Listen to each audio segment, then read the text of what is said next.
안녕하세요. 군사돋보기입니다. 한동안 잠잠하던 중국과 인도 사이의 국경 분쟁이 또다시 발생하며 양국 간의 군사적 긴장감이 크게 증가하고 있습니다. 현지 시각 12월 13일 인도 현지 언론 매체인 힌두스탄 타임즈가 보도한 바에 따르면 인도 동북부의 아루나찰 프라데시주의 타왕 지역에서 12월 9일 인도군과 중국군의 충돌이 발생했고, 이 때문에 인도가 이 지역 인근의 대규모의 전투기 전력을 급히 전진 배치시켜 중국에 대한 강력한 무력 시위를 벌이고 있다고 하는데요. 최근 영상을 통해 인도와 중국의 국경 지역인 아루나찰 프라데시주 타왕 지역에서 중국군 병사들과 인도군 병사들이 대치하며 인도군 병사들이 중국군 병사들에게 몽둥이를 휘두르고 중국군 병사들이 물러나자 환호성을 지르는 모습이 공개된 바 있습니다. 양측 수십 명의 병사들이 충돌한 이 과정에서는 몇 명이 중상을 입는 피해가 발생해 지난 2020년 6월 또 다른 인도와 중국의 국경선인 라다크에서 발생한 무력 충돌을 연상케 했는데요. 이번 사건 이후 인도 공군에서는 분쟁이 발생한 타왕 지역에 구축되어 있는 전진 비행장과 이 인근 테즈푸르, 차부야 등의 임시 비행장에 12대의 러시아제 소위 30 MKI 전투기들을 전진 배치시켰다고 합니다. 이들 중 타왕 공군기지의 경우 최근 인도가 대대적인 확장 공사를 벌여 C-130과 같은 대형 수송기까지 착륙할 수 있는 본격적인 산악지역 비행장이 된 만큼 꽤나 대규모의 인도 공군 전력이 배치될 수 있을 것으로 예상되는데요. 인도 공군에서는 우리가 이곳에 전투기들을 전진 배치하는 것에 대한 책임은 전적으로 중국에 있다라고 주장했습니다. 인도 공군이 밝힌 바에 따르면 최근 며칠 동안 중국의 무장 드론들이 실제 통제선을 넘어 인도의 영공에 진입해 왔다고 하는데요. 중국의 이 공격 드론들은 당시 인근에 배치된 인도 군들에게 접근해 여러 번이나 심각한 위협을 가했다고 합니다. 인도군은 이 같은 일이 또다시 해당 지역에서 벌어질 경우 인도군은 중국군의 공격 드론들을 경고 없이 격추시켜 버릴 것이라는 강경한 메시지를 전했습니다. 그러나 인도군이 이 지역 일대 전진 배치시킨 전력은 단순히 12대의 소위 30 MKI 전투기가 다가 아닙니다. 인도군은 소위 30 MKI 전투기가 배치된 타왕 공군기지 후방에 있는 웨스트 벵골주 하시마라 공군기지에 자신들이 보유한 강력한 프랑스제 4.5세대 전투기 라팔 F3R을 배치했고, 인근의 아쌈주의 러시아제 S400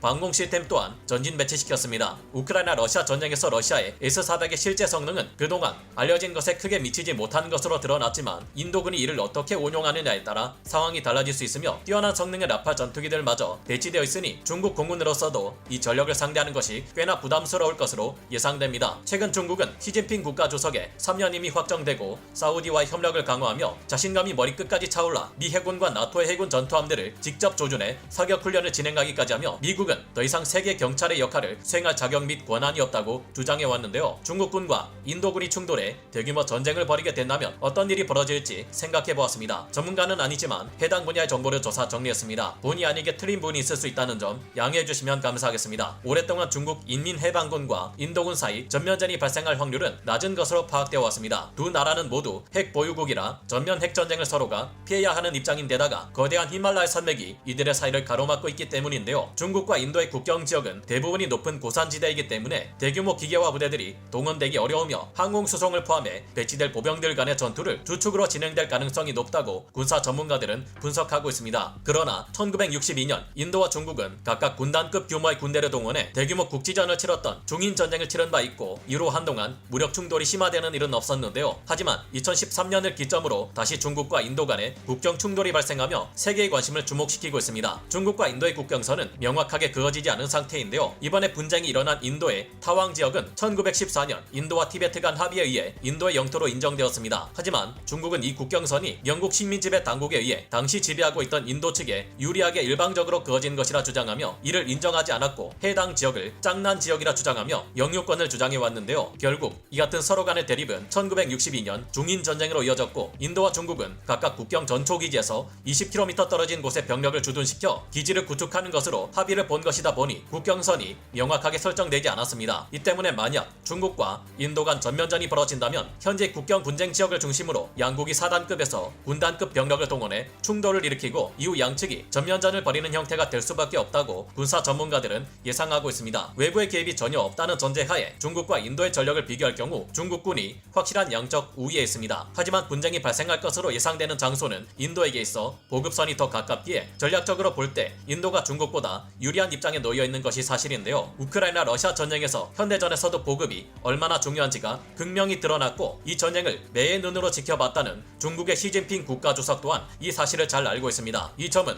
중국이 인도와의 충돌을 그동안 꺼려오게 만든 중요한 이유 중 하나인데요. 카슈미르에 주둔하는 인도 북부군 사령부인 우덤푸르에서 중국과의 국경 분쟁지 중 하나인 악사이친까지의 거리는 200km도 되지 않기에 그만큼 보급이 중국이 유리합니다. 반면 중국은 서부 전구에 본부가 있는 청두시와 국경 지역과의 거리가 2000km에 육박하며 이곳까지 이르는 통로의 대부분이 고지대라는 악조건 또한 존재합니다. 하지만 중국은 과거 1962년 중인전쟁 때에도 인력과 야크를 동원해 물자 보급을 통해 국경 분쟁에서 승리한 바 있습니다. 1990년대부터 이곳에는 도로 및 철도, 비행장이 대거 건설되었기에 현재 중국군에 비한 인도군의 보급 이점은 큰 영향을 끼치기 어려울 것으로 전망되는데요. 사실 인도군에게 있어서는 상당히 암울한 전망입니다만 인도군은 모든 전력에서 중국군에 비해 큰 열세에 놓였습니다. 인도 지상군의 기갑 전력, 여러 헬기들로 이뤄진 육군 항공 전력, 포병 전력, 모병 전력, 해군의 수상함 전력, 잠수함 전력, 항공모함 전단 전력과 항공모함의 함재 전투기들과 대잠 헬기 등으로 이뤄진 해군 항공대 전력, 공군의 전투기 및 공격기, 전폭기와 폭격기 전력과 조기 경보기나 공중 급유기, 무인기 같은 지원 전력은 물론 핵무기 및 탄도미사일과 같은 비대칭 전력, 생화학 무기 전력, 우주전에 사용될 군사위성 전력 중 어떤 분야에서도 인도는 중국에 대응하기 어려운데요. 전자전 및 지휘 통제 방면에 있어서만큼은 인도 공군이 A-52I, AEW를 보유하고 있으며 검증된 이스라엘 IAI사의 레이더를 탑재 및 운용 중이라는 점에서 약간이나마 앞서 있다 볼 수 있겠습니다. 물론 인도 포병은 우리 한국으로부터 뛰어난 성능을 가진 K9 바즈라 자주포를 100문 도입했으며 추가적으로 150문의 K9 바즈라 자주포를 더 도입하고 개량한다면 중국의 주력 자주포인 PLZ-05 자주포 320문을 압도할 수 있을 것으로 보입니다. 그러나 우크라이나군이 러시아와의 전쟁에서 K9 자주포의 차체가 적용된 크라프, 폴란드제 자주포를 사용해도 5월에서 6월 시기 동안 압도적인 물량과 화력의 포병으로 대응한 러시아군에게 밀릴 수밖에 없었다는 점을 생각하면 인도군이 더 많은 K9 자주포를 추가 도입하거나 하지 않을 경우 포병 전력에서도 큰 우위를 점하기 어려울 것으로 보이며 견인포나 다연장 로켓 등 다른 포병 전력들까지 전체적으로 고려할 경우 인도군의 포병은 중국군에 비해 큰 양적 열세에 놓이게 됩니다. 그러나 중국과 인도의 전면전은 강대국과 강대국의 전쟁인 만큼 세계 이목이 집중될 수밖에 없으며 가장 큰 변수로 작용하는 것이 최강의 군사력을 보유한 미국과 나토가 중국을 견제하기 위한 목적에서 인도와 합심할 가능성이 크다는 것입니다. 특히 미국에게 있어 인도는 제3세계 맹주 국가이자 서남아시아에 존재하는 중국의 유일한 견제 국가인데요. 미국은 중국의 대양 진출을 막아야 하는 입장인데 인도는 인도양에서 중국을 막을 가장 큰 방위벽이자 중국의 핵심 석유 수송로이자 자원통로인 호르무즈 해협 및 말라카 해협에서 중국을 압박하기 위해 반드시 지켜야 할 국가입니다. 그렇기에 실제로도 미국의 중국 포위망에 있어서 인도는 가장 중요한 한 축을 맡고 있는 국가 중 하나인데요. 현재 10개월 동안 우크라이나 러시아 전쟁에서 드러났듯이 러시아는 보유한 군사력의 상당 부분을 잃었고 전쟁이 끝난다 해도 이를 복구하기 위해서는 수년 이상의 시간이 걸릴 것으로 보입니다. 이 전쟁이 결국 러시아의 처참한 패배로 끝난다면 명분 없는 우크라이나 침공과 수없이 드러난 전쟁 범죄 등을 명분으로 제재가 계속 남게 될 수도 있고 이로 인해 더 이상 서방 국가들로부터 반도체나